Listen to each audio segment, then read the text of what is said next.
randomly got sick. And I was in the hospital with the family of Piedmont. They told me I had diabetes. My sugar level was 375. My heart rate was 130. My blood pressure has been extremely high. They said my potassium was low, my vitamin D was low, my cholesterol was high. In the process of me dealing with all of that, I found out I had a stomach flu. On top of that, I had pneumonia. How I'm standing, ain't nobody but God. That's all I can say. But in the process of me being in the hotel, all of my savings that I had to pay for it. Even though I was in the hospital, I still had to pay. Luckily, they kept my stuff in there while I was in there. But when I got out, I ain't had nothing to pay. They wouldn't let me in on nothing. So I literally had breakdowns after breakdowns after breakdowns. I went from calling churches to own churches to 211, going to Salvation Army, going here, going there, and my baby just walked out the door. That's my only child. This is my little sister.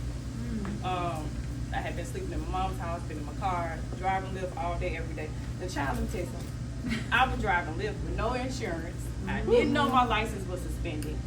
Whoa. But you was pushing. Baby, but God had you. Cover you when you trying to Didn't know. I recently just found out they said they wasn't suspended. They was canceled.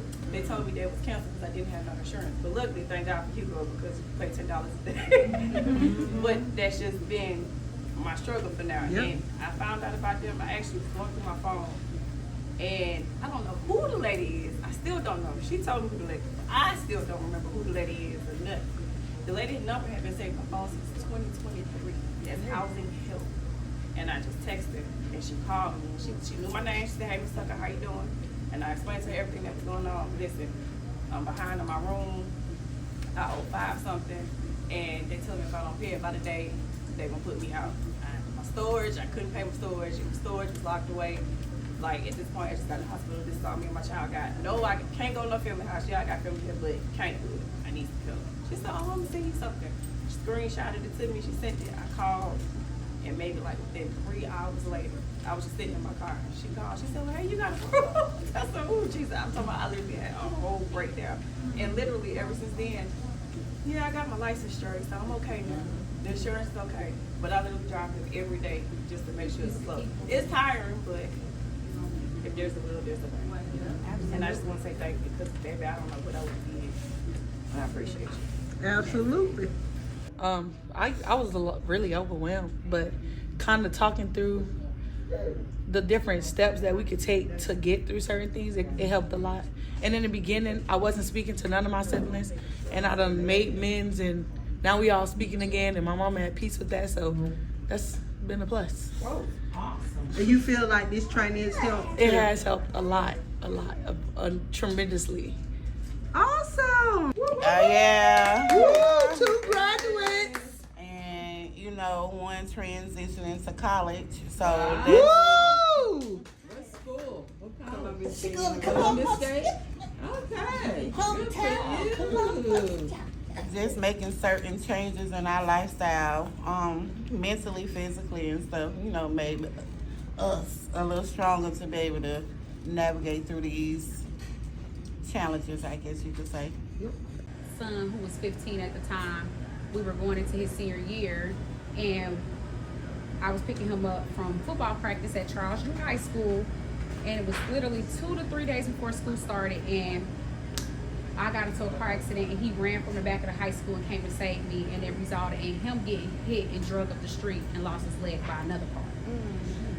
So me just losing my job at the time, and people who I thought was there for me, I think God pulled them away to help me focus and listen to him.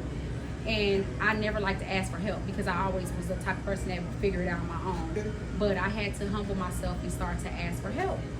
And I just it was situations that I thought God was doing to me, or the devil was doing to me, but God was actually doing it for me. Amen. So when I went through a situation where I woke up and my battery's dead or something like that, and I just had to go ahead and tell my son's teacher that was helping him with online schooling, like, we can't make it. I just went ahead and just said it out of anger. And she was like, well, we have stuff in Clayton County that help. And it was a program, I can't think of the name. I think it's for those who are experiencing homelessness at the time. And it's, I can't think of the name, where they have to keep your kids in school and stuff, and they helped me. And she connected me with Miss Pearl here, the project president, and she helped me so much. My transition between homes. If you came to so many classes and you put in work and you could show proof of you filling out applications, she paid for us to stay in extended stay hotel. She checked on me. She was very kind. I came to her storage and got a few items and things, and even once I got into a place, I still needed help with that whole transition of trying to play catch up and everything. And she still extended her resources to me, Christmas time, toys, all type of stuff. So I just feel like me going through this, it's not something I would have expected or would have been easy for me to talk about, or I would have, I'm not saying judge, but I would look at somebody else and just assume like, oh, you was just this and that, look what you're going through. But for me to go through it, I'm happy that God chose me to spread his word and just talk about how he gonna deliver me and just have faith. I don't care what it looked like. I came out that storm with things that I did not go into it with. And I can walk in here with my head held high with my kids and say, we going, because they helped us. I don't care what we got, they helped us, and I didn't have many people to help me, so y'all were a blessing. As well as looking at my daughter and my son-in-law, being who they are, they're great people. I mean, seriously great people. And you have to care to do all this what they're doing. I mean, you got to seriously care. And I ain't gonna tell I was on point with the first beginning, but I had to tell myself, I get up, do this. And this is the most rewarding thing that I have done. It's very rewarding. It's soul filling. It lets you know that there's a God. No matter what, there is a God. No matter what happens, God got you. You just got to keep going. You just can't stop. If you fall, you got to get back up. You got to keep trying, regardless of what it looks like, because our eyes will deceive us, our thoughts will mess with us, but you have to continue to move, because if you don't, you're going to get caught. You're going to, and I have been down, and I know it's all through grace of God that I am standing where I am today. Because she tell you a story, drugs, alcohol was about, and understand that kids know things as my kids know things. And for my children not to blame me for all the things that I've done, remember that is love. It's pure love. It surpasses all understanding. That's God.